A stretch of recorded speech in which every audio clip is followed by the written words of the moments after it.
नमस्कार। शिक्षा तरंग यूट्यूब चैनल पर आपका हार्दिक स्वागत और अभिनंदन। आज हम राजस्थान की मिट्टियां या राज्य की मृदाएं, ठीक है, राजस्थान में पाई जाने वाली विभिन्न प्रकार की मिट्टियां हैं, उनका अध्ययन करेंगे। तो कौन कौन से प्रकार की मिट्टी राजस्थान में पाई जाती है, तो यहाँ पे एक लिस्ट दे दी है कि रेतीली या जिसको बलुई मिट्टी बोलते हैं, लाल दोमट या लाल लोमी मिट्टी, काली मिट्टी, मिश्रित लाल काली मिट्टी या फिर मिश्रित लाल पीली मिट्टी, या जलोढ़ कछारी मिट्टी, भूरी मिट्टी, सीरोजम या उसे धूसर, मरुस्थलीय मिट्टी या भूरी रेतीली मिट्टी बोलते हैं। फिर लवणीय मिट्टी है और पर्वतीय मिट्टी। इस प्रकार की मिट्टियां राजस्थान में पाई जाती। तो कौन सी मिट्टी है, वो कहाँ पर पाई जाती है, ये देख लेते हैं, स्टार्ट कर लेते हैं। इससे पहले देख लो मानचित्र है मिट्टियों का, ठीक है, वो प्रत्येक मिट्टी के साथ दे रखा होगा, तो यहाँ देख लेना आप इसमें कहाँ कौन सी। तो देखो सर्वाधिक है वो रेतीली मिट्टी, राज्य में सर्वाधिक आपको मानचित्र में दिख रही होगी, रेतीली या जिसे हम ब्लूई मिट्टी बोलते हैं। तो सबसे पहले देखते हैं रेतीली या ब्लूई मिट्टी कहाँ कहाँ पाई जाती है। तो मुख्य रूप से जैसलमेर, बाड़मेर, जोधपुर, बीकानेर, नागौर, चूरू और झुंझुनू, ये इलाका मुख्य है। बाकी लगभग ये समझो न मरुस्थलीय भूभाग में हर जगह ये मिट्टी पाई जाती है। इसकी विशेषताएं क्या है, तो ये ग्रेनाइट और बलुआ पत्थर से इसका निर्माण हुआ है। ये क्यों सुनाया हुआ है, ठीक है, ग्रेनाइट व बलुआ पत्थर से किसका निर्माण हुआ है, रेतीली या ब्लूई मिट्टी का। बलुआ पत्थर से होने के कारण इसको ब्लूई मिट्टी भी बोलते हैं। देखो इसकी विशेषता क्या क्या है, और तो मोटा कण इसके बड़े हैं, और जितने ही कण बड़े होते हैं, नमी धारण या आर्द्रता, जो नमी धारण की है वो क्षमता उसकी कम होती है। तो मोटे कण और नमी धारण की क्षमता कम, नाइट्रोजनी और कार्बनिक लवणों और जैविक अंश की इसमें अल्पता या कमी है, और कैल्शियम व फॉस्फेट लवणों की अधिकता है। तो कैल्शियम और फॉस्फेट इसमें ज़्यादा है, और नाइट्रोजनी और कार्बनिक लवण है वो कम है। फिर यहाँ पे खरीफ की जो फसल है, बाजरा, मूंग, मोठ, ये ज़्यादा होता है क्योंकि रेगिस्तानी भूभाग में है। तो यहाँ पे खरीफ की फसल यानी जो बरसात की मौसम में होती है वो फसल, तो उसमें यहाँ पे बाजरा वगैरह ज़्यादा होता है। फिर दूसरी है लाल दोमट या लाल लोमी मिट्टी। तो जो बलुई मिट्टी थी ये, ठीक है, इस भूभाग में है, यहाँ पे बलुई मिट्टी इस पूरे भाग में इसमें। अब लाल दोमट या लाल लोमी मिट्टी तो कौन सी है, ये वाले इस भूभाग में है वो कौन सी है, लाल दोमट मिट्टी या लाल लोमी मिट्टी जिसे कहते हैं। तो कौन सा भाग है, देखो उदयपुर, डूंगरपुर, बांसवाड़ा और चित्तौड़गढ़, ये वाला भूभाग। इसकी विशेषताएं, तो इसमें भी देखो ग्रेनाइट, नीस और क्वार्ट्जाइट शैलों से इसका निर्माण हुआ है। ये क्यों सुनाया था उसमें, शायद या तो निम्न में से कौन सा सत्य नहीं है, या फिर शायद मिलान टाइप का आया था। तो लाल दोमट या लाल लोमी, इसका निर्माण ग्रेनाइट, नीस या क्वार्ट्जाइट शैलों से हुआ, इसको ध्यान रखना।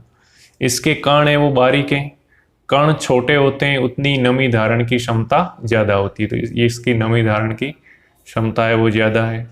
इसमें नाइट्रोजन, फास्फोरस और कैल्शियम लवणों की कमी है, और पोटाश और लौह तत्व की अधिकता है।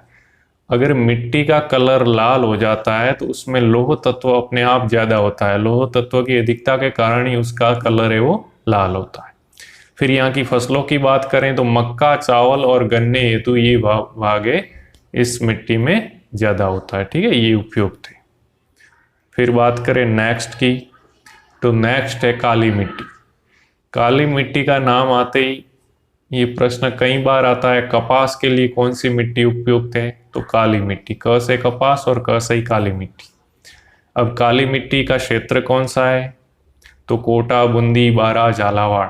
कहने का मतलब जो हाड़ौती का भूभाग है, हाड़ौती क्षेत्र कोटा, बूंदी, बारा और झालावाड़ है, ठीक है। तो इसमें देखो मध्यम काली मिट्टी कहाँ है, इस भूभाग में। यहाँ पे देखो कोटा, बारा, बूंदी और झालावाड़, इसमें काली मिट्टी पाई जाती है। इसका निर्माण तो इस काली मिट्टी का निर्माण है बेसाल्ट लावा शरण से हुआ है, यानी ज्वालामुखी लावा है और उसकी धीरे धीरे शरण से काली मिट्टी का निर्माण हुआ है। इसके कण भी बारीक है, तो कण छोटे हैं, इसका मतलब नमी धारण की क्षमता है इसकी ज्यादा होगी। फिर फास्फेट, नाइट्रोजन और जैविक पदार्थों की कमी है इसमें, और कैल्शियम और पोटाश की पर्याप्तता है इसमें भी। ये काली मिट्टी कपास हेतु उपयुक्त है, साथ ही कपास, मूंगफली, दाल और नकदी फसलों के लिए इसको उपयुक्त माना जाता है। तो ये हो गई काली मिट्टी।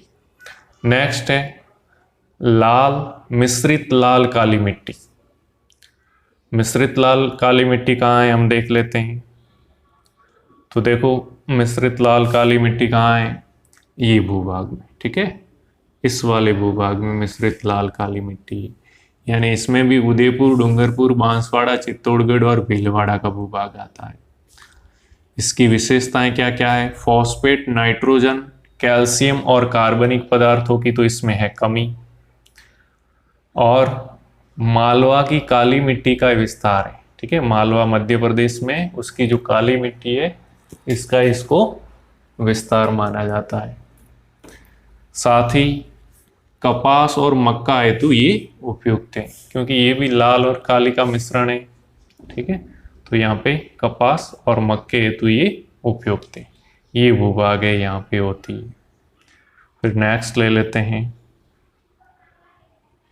अब मिश्रित लाल पीली। तो मिश्रित लाल पीली मिट्टी हमारे को देखनी है, तो कहाँ पे है, यहाँ पे देख लो, ये भूभाग है, यहाँ पे है कुछ, ठीक है। तो विशेष करके तो देखो यहाँ पे सवाई माधोपुर, भीलवाड़ा, अजमेर और सिरोही के कुछ भूभाग है, वहां पर भी ये है। विशेषताएं, चीका व दोमट दोनों मृदाएं यहाँ पे मिलती है लाल पीली में। नाइट्रोजन, कैल्शियम और कार्बनिक पदार्थों की कमी और लो ऑक्साइड की बहुलता है कारण, इसलिए थोड़ा लाल कलर इसका मिलता है। लाल कलर है वहां पे समझ लो आयरन या लोहा है, उसकी मात्रा है ही उसमें, उस मिट्टी में। फिर नेक्स्ट है जलोढ़, कचारी या जिसे दोमट मिट्टी भी बोलते हैं, ठीक है, ये सबसे ज्यादा उपजाऊ मिट्टी होती है। इसका क्षेत्र तो अलवर, भरतपुर, धौलपुर, जयपुर, टोंक, सवाई माधोपुर, कोटा, बूंदी, यानी मुख्यतः पूर्वी राजस्थान में है वो जलोढ़ या कछारी मिट्टी मिलती। और ये मिट्टी मुख्यतः नदियों के द्वारा जो मिट्टी बहाकर लाई जाती है, इसलिए ये उपजाऊ होती है। तो देख लो ये कहाँ पे है जलोढ़ मिट्टी, तो ये पूर्वी राजस्थान में, ये देखो यहाँ पे, और यहाँ पे ये सारी की सारी क्या है, जलोढ़ या कचारी या दोमट मिट्टी। फिर नेक्स्ट इसकी विशेषताएं, तो इसमें फास्फेट और कैल्शियम तत्वों की कमी, नाइट्रोजन तत्वों की बहुलता, ठीक है, जल धारण की पर्याप्त क्षमता है और अत्यधिक उपजाऊ है ये मिट्टी। गेहूं, चावल, कपास, तंबाकू, इनके लिए ये मिट्टी है वो उपयुक्त है। तो इसमें नाइट्रोजन तत्वों की बहुलता, ये ध्यान रखना, कई बार पूछ ले कि भाई जलोढ़ मिट्टी में तो नाइट्रोजन तत्व ज्यादा है, और है ये उपजाऊ भी ज्यादा है, क्योंकि प्रतिवर्ष नदियों द्वारा जो बहा के लाई जाती है वो मिट्टी यहाँ आसपास जमा होती है, क्योंकि इस इलाके से होकर के चंबल और वो नदियां बहती है, वो भी प्रतिवर्ष नवीन मिट्टी लाती रहती है। फिर है भूरी मिट्टी। तो भूरी मिट्टी देखो ये यहाँ पे इस भाग में क्या है, भूरी मिट्टी। और भूरी मिट्टी जहाँ से होकर बनास नदी बहती है, बनास नदी के प्रवाह क्षेत्र में भूरी मिट्टी देखने को मिलती है। इस तरह का क्वेश्चन आया हुआ भी।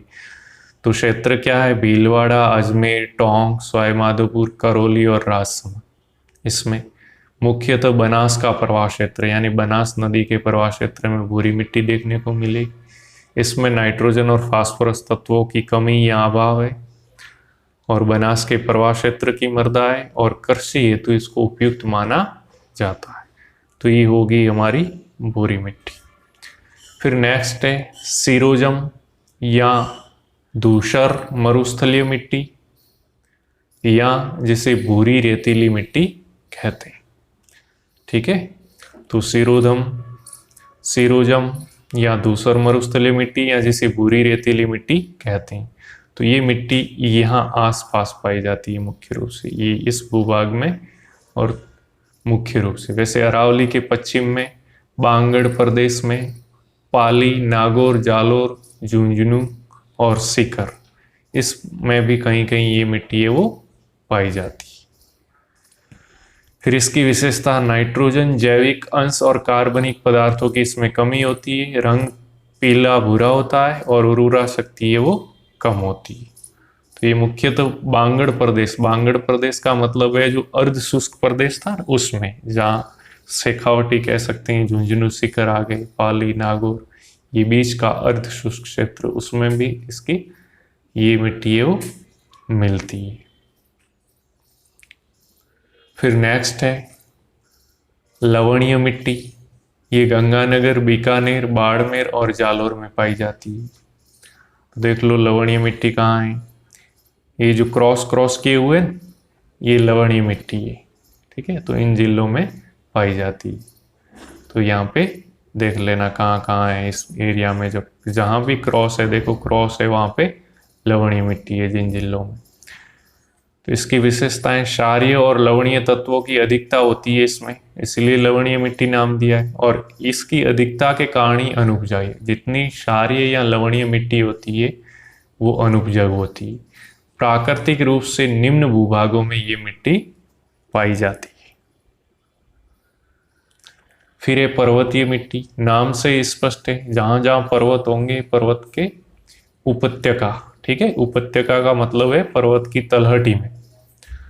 तो कहाँ कहाँ है, जहाँ अरावली पर्वत है तो सिरोही, पाली, उदयपुर, अजमेर, राजसमंद, अलवर, जहाँ पर्वत है वहाँ पे पर्वतीय मिट्टी। यहाँ देखो ये अरावली पर्वतमाला है, तो इसके यहाँ है ये वो क्या है, पर्वतीय मिट्टी। यहाँ मिट्टी की गहराई कम होती है क्योंकि नीचे कंकड़ वगैरह होते हैं, इस कारण कृषि हेतु उपयुक्त नहीं होती है, क्योंकि मिट्टी ठहर नहीं पाती है पर्वतों में, बहुत कम परत रहती है, छोटी परत ही रह पाती है।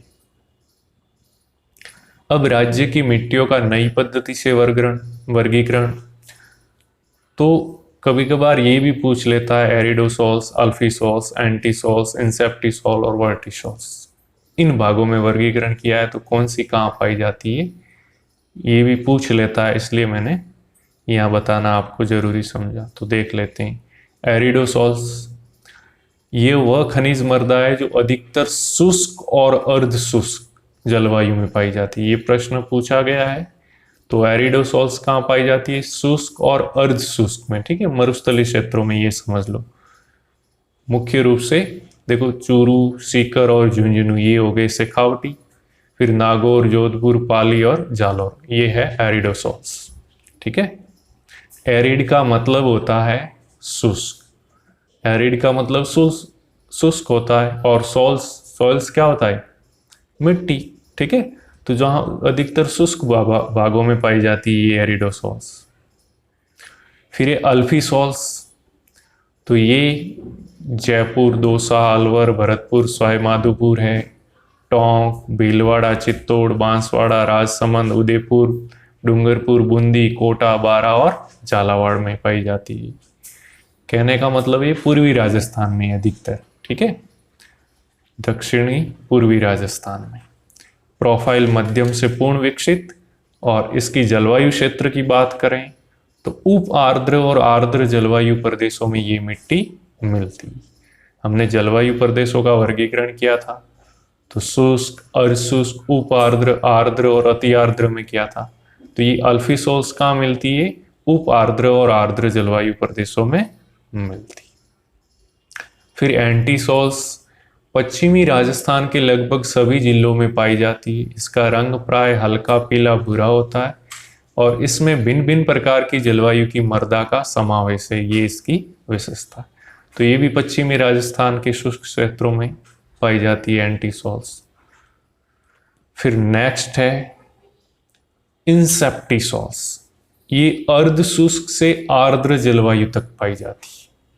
कहाँ कहाँ, सिरोही, पाली, चित्तौड़, भीलवाड़ा, राजसमंद और उदयपुर में पाई जाती। और ये कहीं कहीं जयपुर, दौसा, अलवर, सवाईमाधोपुर और झालावाड़ में भी देखने को मिलती है। ठीक है, तो मुख्य रूप से ये अर्धशुष्क सिरोही, पाली, चित्तौड़, भीलवाड़ा, राजसमंद और उदयपुर में इंसेप्टिसॉल से वो मिलती है।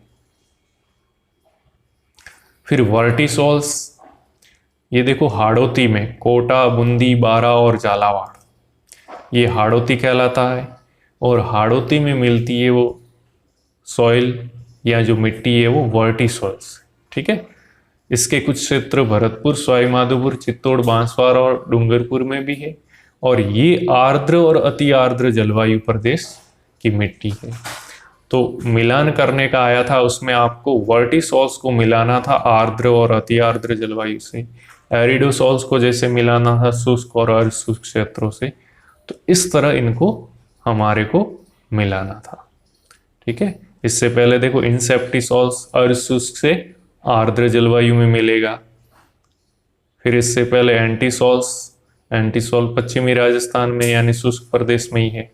अल्फीसॉल्स, तो अल्फीसॉल्स क्या है, उप आर्द्र और आर्द्र। और एरिडोसॉल्स शुष्क और अर्धशुष्क। तो ये सभी कहाँ कहाँ मिलती है, कौन से जलवायु प्रदेश में, इस तरह का प्रश्न आया हुआ था। तो आज के लिए बस इतना ही। जय हिंद, जय भारत। अगर वीडियो पसंद आ रहा है तो लाइक, शेयर और सब्सक्राइब जरूर करें। धन्यवाद।